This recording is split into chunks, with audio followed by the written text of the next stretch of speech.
સત્યદાસ, જય મામર, જય શ્રી કૃષ્ણ. ચલો, સાથી પરિવારની આખી ટીમ આવી ગઈ છે વાલા ધૈર્યના બર્થડેમાં. એટલે સમગ્ર સાથી પરિવારની ટીમ વતી ધૈર્યને જન્મદિવસની ખૂબ ખૂબ શુભેચ્છાઓ. મા અમારે એમને ખૂબ સુખી નિરોગી દીર્ઘાયુ આપે અને મમ્મી પપ્પાનું નામ રોશન કરી સરસ મજાના સેવાના કાર્ય કરે એવી ખરા હૃદયથી અમરમાને પ્રાર્થના. આખો સાથી પરિવાર છે ને મોનાબેનની ઘરે બરોડા ભેગા થયા છે. અહીંયા બધા છે સાથી પરિવારના બહેનો છે અને જે સાથી પરિવારના કુમારો હોય ને એ ઊંચી આંગળી કરે. જોઈને છું બધા એક એક ચહેરા. આ બધાને અમરધામ આશ્રમે સેવા કરવા માટે લાવવાના છે. એટલે આમ છે હોટ લિસ્ટમાં લઈ લઈએ તો પાછા પકડવા હોય તો વિડીયોના માધ્યમથી પકડી શકાય. એટલે આ છે નયનભાઈ, સુરત મેડિકલ સ્ટોર ચલાવે છે. અમરધામ આશ્રમ પર ખૂબ સરસ મજાની એમની સેવા છે. બાજુમાં છે ગૌતમભાઈ, નૈનાબેનના હસબન્ડ છે, એમની પણ ખૂબ સરસ મજાની સેવા છે. અને આ છે સંજયભાઈ વાજા, દિવ્યાબેનની પણ ગોદડા ધોવામાં ખૂબ સરસ મજાની સેવા છે. એટલે આમ તો જન્મદિવસની બધી પાર્ટીઓ બધાને એવું કીધું છે કે અમરધામ આશ્રમ પર સેલિબ્રેટ કરવાની સેવાકીય કાર્ય રૂપે, પણ આજે સુરતથી બરોડા છે બધી ટીમ ભેગી થઈ છે ધૈર્યનો બર્થડે સેલિબ્રેશન કરવા. ધૈર્ય, તારે કઈ કહેવાનું છે? હે તો થેન્ક યુ કહી દે બધાને. Thank you. પછી તું મોટો થઈને શું કરીશ? મોટો થઈને એરપોર્ટ બનીશ. એરપોર્ટ પાયલોટ, પ્લેન ઉડાડીશ. તો એ શું મોનામાંથી કેનેડા જાય ઘરની ફ્લાઇટ લઈને બધા ભેગા બધા પાસપોર્ટ રેડી કરજો. તારે શું બનવાનું છે? અત્યારે હું પાણીપુરી ખાવામાં વ્યસ્ત છું. એમ ખૂબ સરસ. ચલો, સરસ મજાનું બર્થડે સેલિબ્રેશન બધા સાથે મળીને કરશું. અને આમ પણ સાથી પરિવાર એ પ્રેમનો પરિવાર છે. એટલે બધા બહેનો, બધા કુમારો ભેગા થયા છે, બધા ભાઈઓ પણ સાથી પરિવારના ભેગા થયા છીએ. તો સરસ મજાના આ જન્મદિવસના ઉત્સવને આપણે ઉજવીએ. અને બસ આવી જ રીતે બધા લોકો સાથ સહકાર અને પ્રેમરૂપી આશીર્વાદ છે અમરધામ આંગણે વરસાવતા રહેજો. ખરા હૃદયથી વારંવાર અમરમાને પ્રાર્થના હોય કે સ્વાર્થના પરિવાર સાથે તો સૌ કોઈ જોડાયેલા રહે, પણ જ્યારે પરમાર્થના અને નિસ્વાર્થના સેવાકીય પરિવાર સાથે આવા સરસ મજાના પરિવારના સભ્યો મળે તો એનો આનંદ અલગ હોય અને એ ઉત્સવો ઉજવવાનો આનંદ પણ અલગ હોય. એટલે અમરમાને એવી હૃદયપૂર્વકની પ્રાર્થના કે અમારો આ જે પ્રેમનો પરિવાર છે સાથી પરિવાર એ કાયમ પોતાના જીવનને ઉત્સવ રૂપે ઉજવતો રહે અને સરસ મજાના સેવાના કાર્યમાં કાયમ જોડાયેલો રહે. બધાને ફરી પાછા અમે કેક કટિંગમાં મળશું. અત્યારે બધા આવી જાઓ પાણીપુરી ખાવા.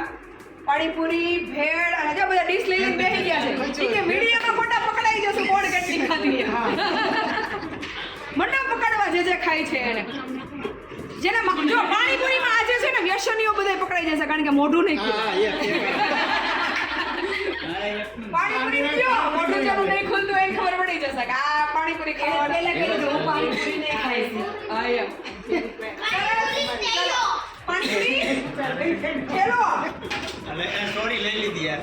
હવે તો તમારે જમાયું બધા બેસી જાઓ. જમાયુનો અનુભવ તો પૂછાય પહેલી વખત તમારે કેવો અનુભવ રહ્યો એમ. તમે આમ સાથી પરિવારનો સ્નેહ મિલનમાં લગભગ તો તમને બધાને મેં પહેલી વાર જોયા ચહેરાથી. તો તમને આમ કેવો અનુભવ રહ્યો બધી બહેનોને જમાઈને બધા? કારણ કે અમે બધા ફર્સ્ટ ટાઈમ મળ્યા છે ને અને આ બધા સોશિયલ મીડિયાના માધ્યમથી જ બધા ભેગા થયા છે. એટલે પેલા નયન કુમારને પૂછો, પછી ગૌતમ કુમારને પૂછો. અનુભવ એકદમ મસ્ત રહ્યો છે. આવો સેવાનો લાભ અમને પણ મળી રહ્યો છે બેનના થકી, તો અમે એનો આનંદ લઈ રહ્યા છીએ. હા, બપોરે અમે ક્યાં ગયા હતા? બપોરે અમે ક્યાં ગયા હતા એ કહી દો. બપોરે અમે વાંદરા જોવા ગયેલા. આમ તો ઘણા ટાઈમથી જલ્પાબેનને હું ફોલો કરું છું, પણ આજે મળવાનો મોકો મળ્યો, બહુ ખૂબ આનંદ થયો. અને જે સેવા કરે છે એમને ધન્યવાદ છે. આવી સેવા તો ભગવાન અવતાર આપે એ જ વ્યક્તિ કરી શકે. એટલે આગળ પણ બીજાને પણ કહેવા માગું છું કે આવી સેવા કરો અને સાથ સહકાર આપવા વિનંતી. અમારે સાથી પર એક ફેરો આ બાજુ ઉતાર્યો. આ બાજુ તમારા રિલેટેડ મુદ્દો છે. અચરોજ સાથે આવે છે જોઈને હું અહીંયા તો ઇનામ દેવા નહીં છે. સાથી પરિવારમાં એક નિયમ છે અમારે, એવી પ્રથા છે કે જમાયું બધા જમી લે ને પછી અડબો થયા ખાવાનું. અને લઈ લેવાનું. કેટલા ઉત્સાહ સંજય કુમારે પાણી ખવડાવો. એમની એને વિડીયો કરતા પહેલા આમ જમવામાં ધ્યાન અરે આ તો પાણીપુરી ખવડાવો. કેટલું મોટું છે. શું ખાવાનું શેનું શીરમું ભેળનું શીરમું. પાણીપુરીનું શીરમું ખાય પાણીપુરી ને રેકડીએ જતા હોય એવું બધું સાંભળ્યું પણ રેકડી ઘરે આવે ને પહેલી વાર જોયું.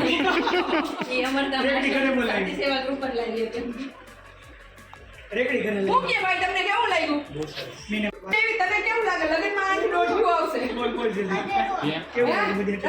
જેટલા બધા લોકો એટલી વધારે મજા આવે. એટલે તું કેનેડા લગ્ન કરીશ કે પછી અહીંયા આવીશ ઇન્ડિયા? કેનેડા કરીશ તો મતલબ આખી ફ્લાઇટ બુક કરવી પડશે. બસમાં પતશે. બસમાં પતી જાય આમ. 2-3 જેટલી બસ જોડવી પડે. 2-3 જેટલી બસો. કારણ કે એટલા કુમારો, એટલી માસીઓ અને એટલા છોકરા. અહીંયા આવીને જ ખબર પડશે. હે? એટલે તું અહીંયા આવી જશે ભાઈ, કારણ કે આ બધા અહીંયા આવશે ને તો કેનેડા ગાંડું. ત્યાં હચવા હે નહીં. ત્યાં સૌથી પહેલા એરપોર્ટ જ છૂટું પડશે. અરે આ ફ્લાઇટમાં સીટો નોખી કરી નાખશે બધી ભેગી થઈ નીચે ગાઈડલા પાથરો.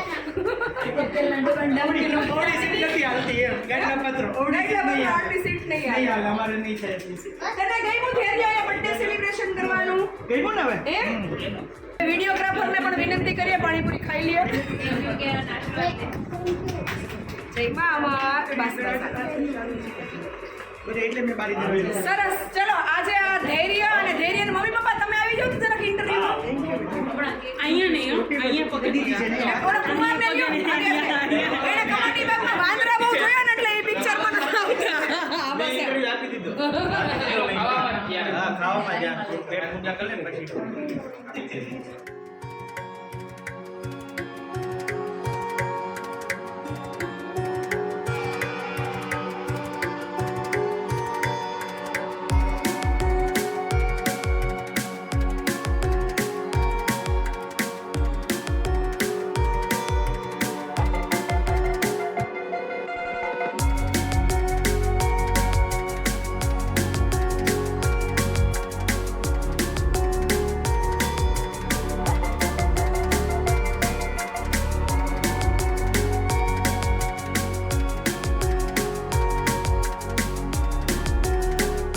નોર્મલી એવું હોય કે પહેલા ભોજન સમારંભ પછી હોય, પહેલા કેક કટિંગ હોય. અમારામાં એવું જ હોય, ખાઉધરી ગલીવાળા. એટલે બધાએ પહેલા પેટ પૂજા કરી લીધી અને હવે બધાએ જાય છે ધૈર્યની કેક કાપવા. નોર્મલી આપણો રૂલ એવો છે કેક કટ નહીં કરવાની, પણ બાળકો એના આનંદ માટે થઈને એક ઉત્સાહ હોય કે અમુક ઉંમર સુધી ના સમજે ત્યાં સુધી સ્વીકારી લેવાનું એમ. એટલે દરેક સમય સંજોગ અને પરિસ્થિતિને અનુકૂળ સ્વીકારતા શીખી જાવ એમ. આ બધા કેમ એમ હાલે જાણે જાણમાં જાતમાં જતા હોય એમ બધા હળવે હળવે હાલે છે. બોલો બધાને એક કન્ડિશન, બર્થડે હોય કે લગ્ન હોય એકેય જમાએ રિહાવાનું નથી. કારણ કે એક એક પ્રસંગમાં એક એક તો રિહામણે હોય જ. કા સાથી પરિવારનો પ્રસંગ હોય એમાં એકેય જમાયું રિહાવાનું નહીં. વારા ફારતી બધાયનો અણવરમાં વારો આવી જશે. જો આપણે એક મેસેજ આમાંથી બધાને આપવાનો છે કે નાના હોય અને સમજતા ન હોય ત્યાં સુધી તો ઓકે, પણ હવે તને સમજાઈ ગયું. આ બધા શું કામ ભેગા થયા છે? સરસ મજાના સેવાના કાર્ય કરવાના.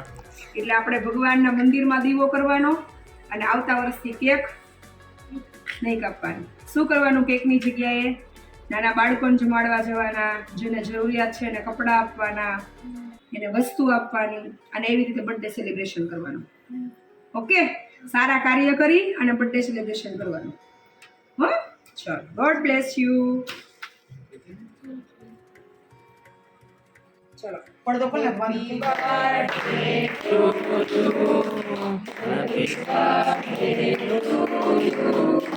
Happy birthday to dear Jacob.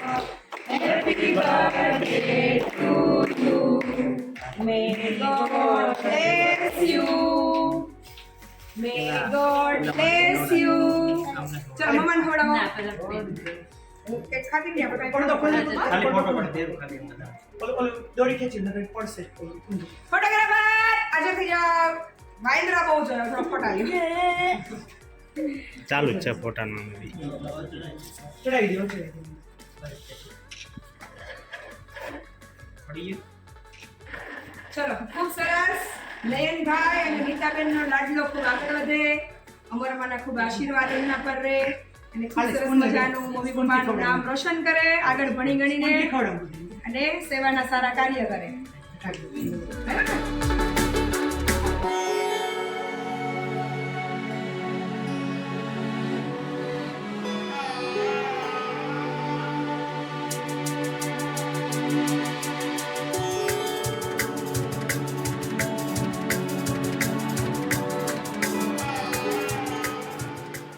ચલો સરસ મજાના ધૈર્યનું જન્મદિવસનું આયોજન છે. સમગ્ર સાથી પરિવારની ટીમ ખૂબ સરસ મજાનું સેલિબ્રેશન કર્યું.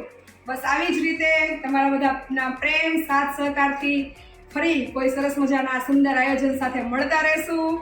બધાને સાથી પરિવાર વતી ધૈર્યને જન્મદિવસની ફરીથી ખૂબ ખૂબ શુભેચ્છાઓ. અને આવી જ રીતે તમે બધા અમારી સાથે તમારા પ્રેમથી અને સહકારથી સેવાના કાર્યોમાં અને સરસ મજાના જીવનના ઉત્સવમાં પ્રભુજીના જીવનમાં નવા રંગો ફેલાય એ હેતુથી અમરધામ આશ્રમ જે સેવાનું કાર્ય કરી રહ્યું છે એમાં દિવસે દિવસે જે પ્રેમ રૂપિયા બધા પુષ્પો છે એ જોડાતા જાય છે. સરસ મજાની સેવાની સુગંધ છે એ પ્રસરાતી જાય છે. તો અમરમાને આપણે હૃદયપૂર્વક પ્રાર્થના કરીએ કે આ જે સેવાની સુગંધ છે આ ફૂલડાઓમાં પણ જીવનમાં સરસ મજાની ફેલાય અને સરસ મજાના સેવાના કાર્ય કરી અને એના મમ્મી પપ્પાનું નામ રોશન કરે. ફરીથી નવા વ્લોગ સાથે મળશું. બધાને જજા કરીને જય મા અમર, સીતારામ, સદૈવદાસ, જય મા વૈષ્ણવ, જય મા અમર.